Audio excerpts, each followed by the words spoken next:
como os pactos satânicos estão moldando nossa realidade. Graça e paz a todos vocês, queridos irmãos e irmãs. É com alegria no coração que nos reunimos aqui hoje para abordar um tema muito pertinente e ao mesmo tempo alarmante: cultura pop e pactos diabólicos. Em um mundo onde a influência da cultura pop se espalha rapidamente, precisamos estar atentos às armadilhas e aos perigos que podem se esconder por trás de suas imagens e mensagens. Como diz a palavra de Deus em Efésios 5, 15 e 16.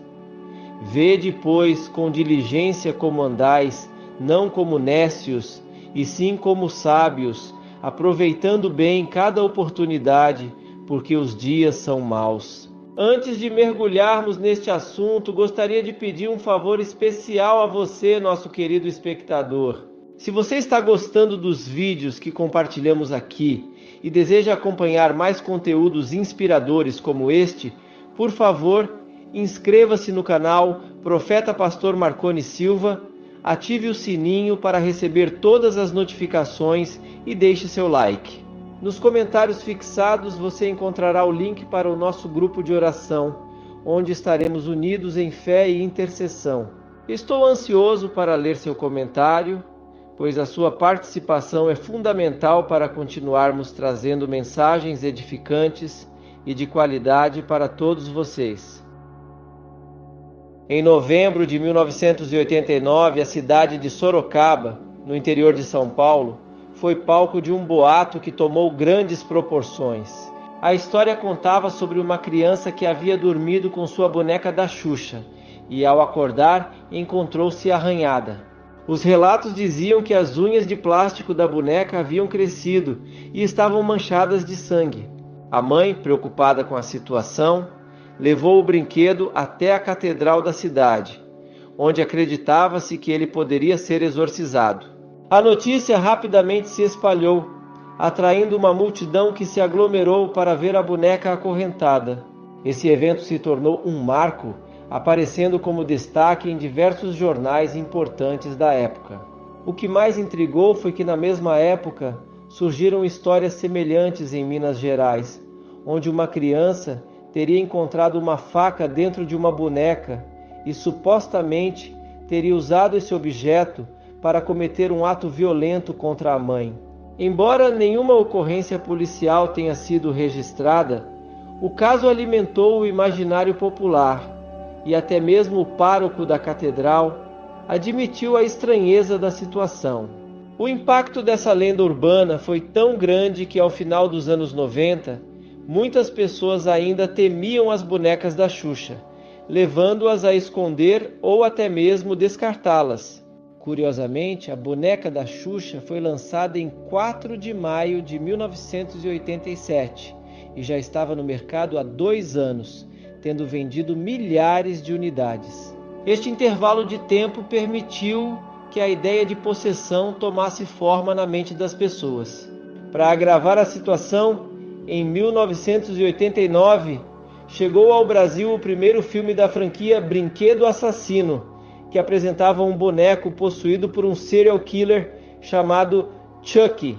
Durante esse mesmo período, outro brinquedo, o Fofão, também começou a ser associado a histórias de terror. Rumores indicavam que o boneco possuía um punhal preto que seria utilizado em assassinatos. Na realidade, o punhal era apenas uma coluna que sustentava a cabeça do brinquedo. No entanto, essas especulações levaram muitos a acusar o ator Orival Pessini, criador e intérprete do Fofão, de ter feito um pacto com o diabo para alcançar fama e sucesso. A carreira meteórica de Xuxa também se tornou alvo de desconfiança. Em 1987, aos apenas 24 anos, Xuxa já era uma das personalidades mais influentes do Brasil. Ela iniciou sua carreira como modelo aos 16 anos e, em pouco tempo, se destacou como uma das principais figuras publicitárias do país. Sua mudança para a TV Globo, após o sucesso de seu programa na Rede Manchete, consolidou sua posição como uma das apresentadoras mais bem pagas da América Latina, com empresas e discos que superavam até mesmo Roberto Carlos. Esse fenômeno de sucesso repentino despertou preocupações na sociedade, levando muitos a associar a riqueza e a fama a pactos com o demônio. Por séculos, a tradição cristã pregou que a pobreza e a humildade eram caminhos para a salvação, enquanto a bonança poderia ser uma armadilha. As críticas não se limitaram ao sucesso de Xuxa. Canções como Hilarie foram acusadas de serem evocativas de demônios, especialmente quando tocadas de trás para frente. Em 1993, a letra da música Doce Mel também gerou controvérsia, sendo considerada uma referência ao sincretismo religioso e ao consumo de sangue. Assim, essas histórias e interpretações surgiram em um contexto onde o medo e a desconfiança se entrelaçaram com a cultura pop.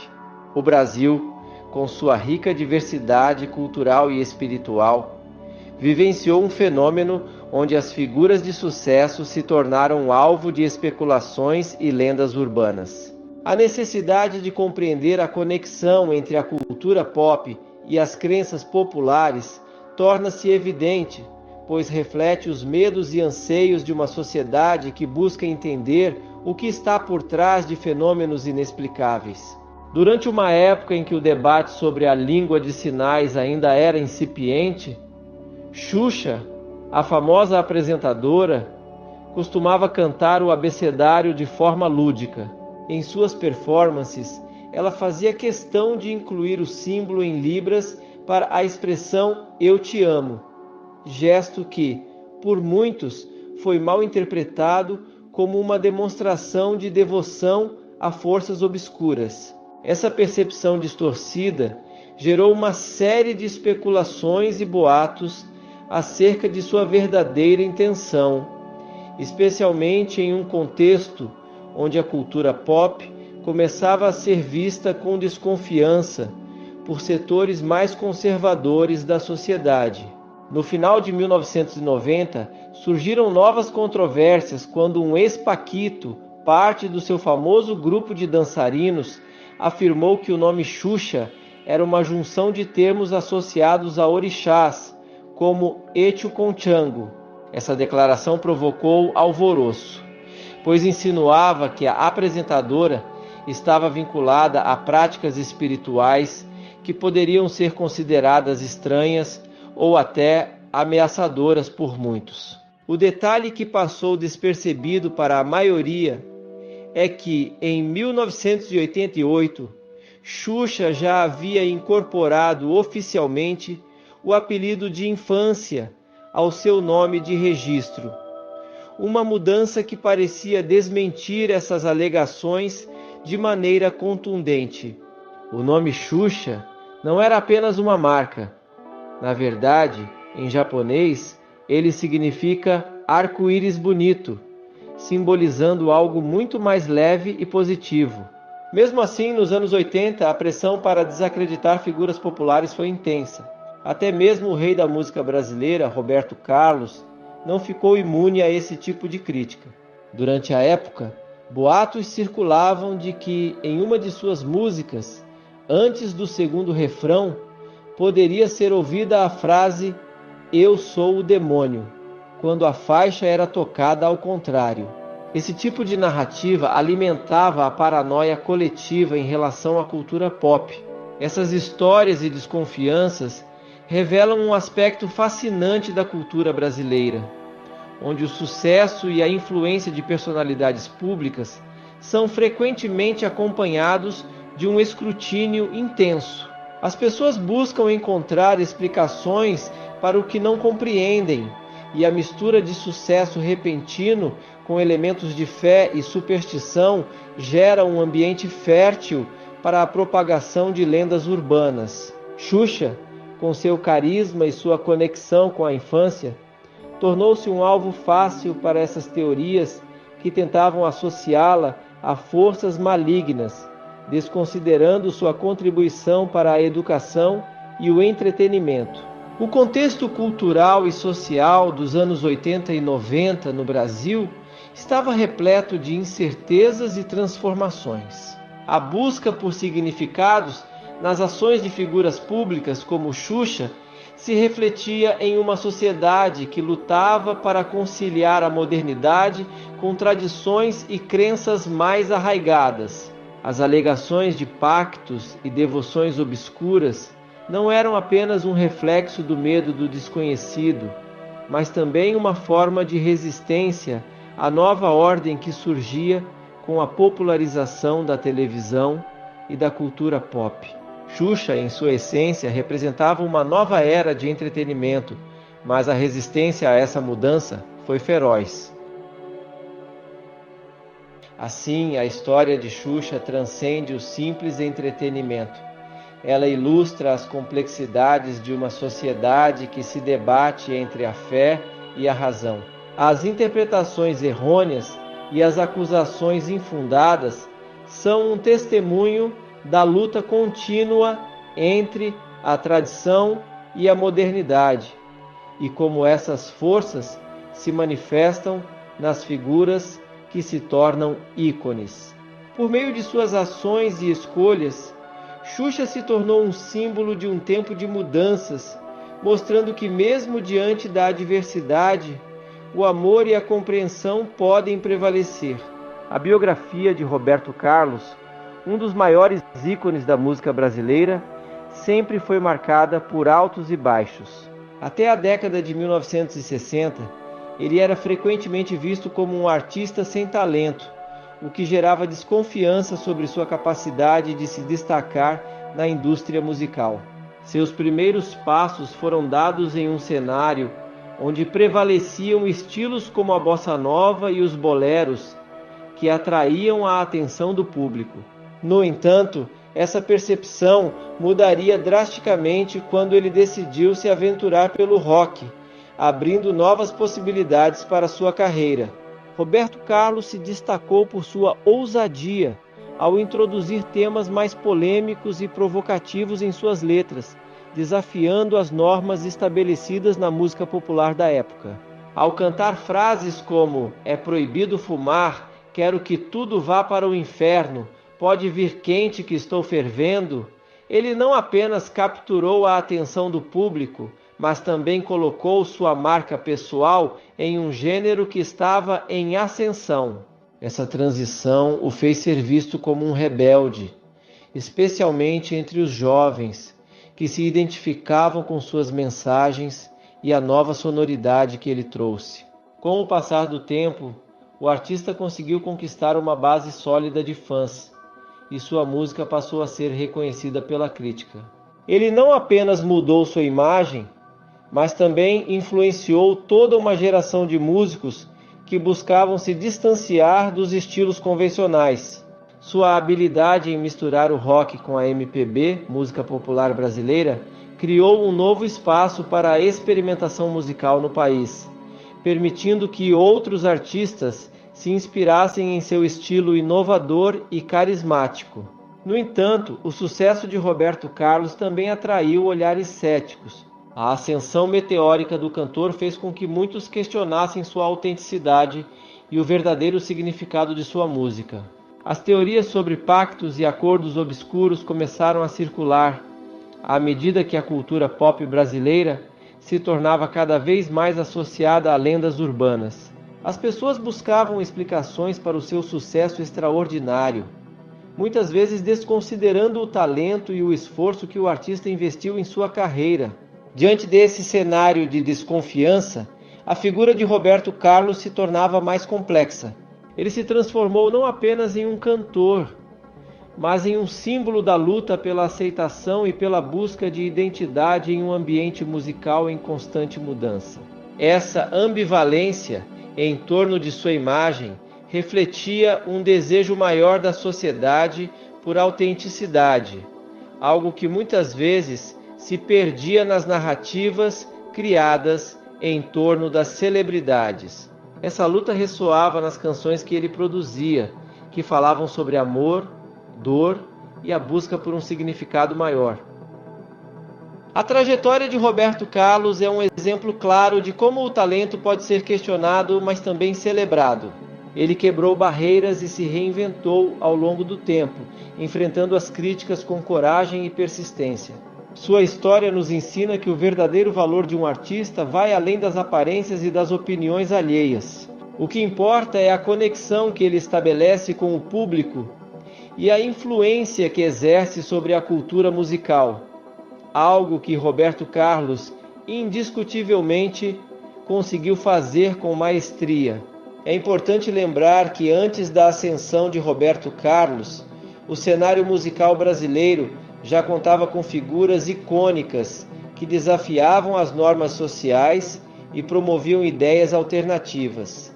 Raul Seixas, conhecido como o pai do rock brasileiro, foi um dos primeiros a abordar temas polêmicos e a questionar a realidade em suas músicas. Ele não apenas divertia seu público, mas também instigava reflexões profundas sobre a vida e a sociedade, pregando a liberdade do ser humano em um mundo que muitas vezes parece sufocar a individualidade. Seixas usava sua arte como um veículo para explorar questões existenciais e filosóficas, oferecendo uma perspectiva única sobre a realidade. Frases como o número 666 chama-se Aleister Crowley refletiam sua abordagem ousada e provocativa, conectando conceitos ocultistas e místicos ao cotidiano. Essa mistura de elementos fez com que suas músicas se tornassem um convite à reflexão, levando seus ouvintes a questionarem não apenas a sociedade, mas também a si mesmos.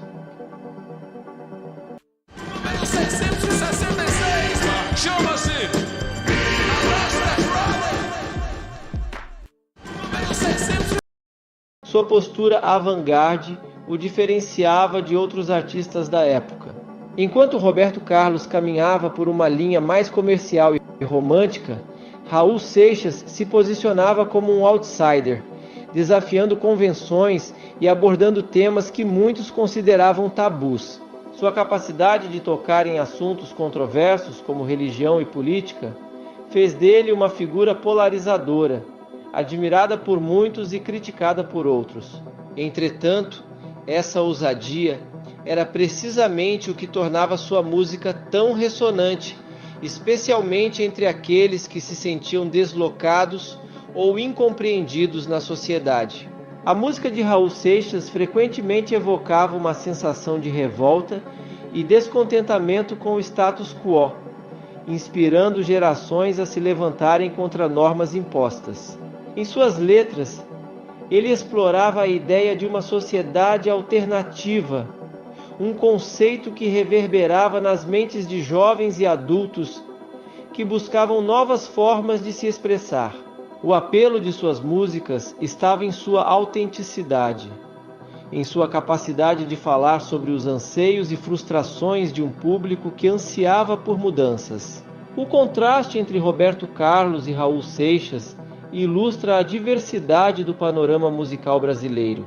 Enquanto Roberto conquistava corações com suas baladas românticas e temas mais suaves, Raul cativava aqueles que desejavam algo mais ousado e provocador. Essa dicotomia não apenas enriquecia a música brasileira, mas também fornecia aos ouvintes uma gama de escolhas que refletiam suas diferentes experiências e visões de mundo. Cada artista, à sua maneira, desempenhou um papel crucial na evolução da música popular no Brasil. O final da década de 1980 representou um período fértil para a propagação de suposições e teorias conspiratórias, especialmente no Brasil, que estava se recuperando da ditadura militar, que durou de 1964 a 1985. Esse tempo de repressão foi caracterizado por um controle rigoroso sobre a sociedade e um padrão de comportamento que se alinhava fortemente à moral cristã.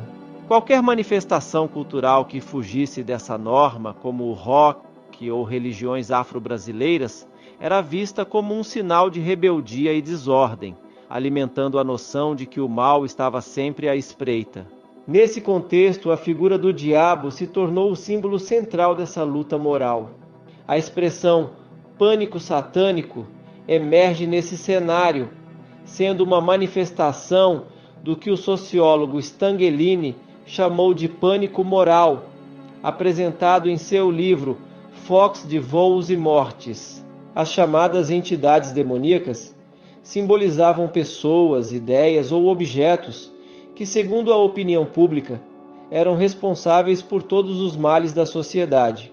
Quando um tópico causa ansiedade coletiva, um bode expiatório frequentemente surge, sendo sua participação no problema apresentada de forma exagerada, gerando uma resposta desproporcional. Esse fenômeno se intensificou nas décadas de 1960 e 1970, quando famílias conservadoras temiam que seus filhos fossem seduzidos pela contracultura. O pânico moral se alimentava do medo de que a nova geração se distanciasse dos valores tradicionais, levando a uma busca por culpados. Embora não tenha sido o primeiro caso emblemático, o incidente Evandro, que ocorreu no início de 1992, agravou o pânico satânico no Brasil. Com a ajuda da mídia, o caso, conhecido como as Bruxas de Guaratuba, exacerbou a intolerância religiosa e a desconfiança generalizada, especialmente em relação a práticas não cristãs. Enquanto os mitos sobre Roberto Carlos pertencem ao passado, Xuxa continua a ser alvo de especulações acerca de pactos obscuros, chegando ao ponto de processar uma igreja. A presença contínua de tais narrativas na cultura popular reflete como o pânico satânico ainda ressoa, mesmo em tempos modernos. Hoje, com as redes sociais e conteúdos mais acessíveis, os pactos com o diabo perderam um pouco de sua força, mas não de sua visibilidade. Vídeos analisando as letras e as carreiras de artistas contemporâneos, como Luan Santana, Gustavo Lima, Marília Mendonça e Anitta, atraem milhares de visualizações, mostrando que o fascínio pelo oculto ainda persiste. Curiosamente, o próprio diabo, figura criada na Idade Média, tornou-se um dos ícones mais duradouros da cultura pop.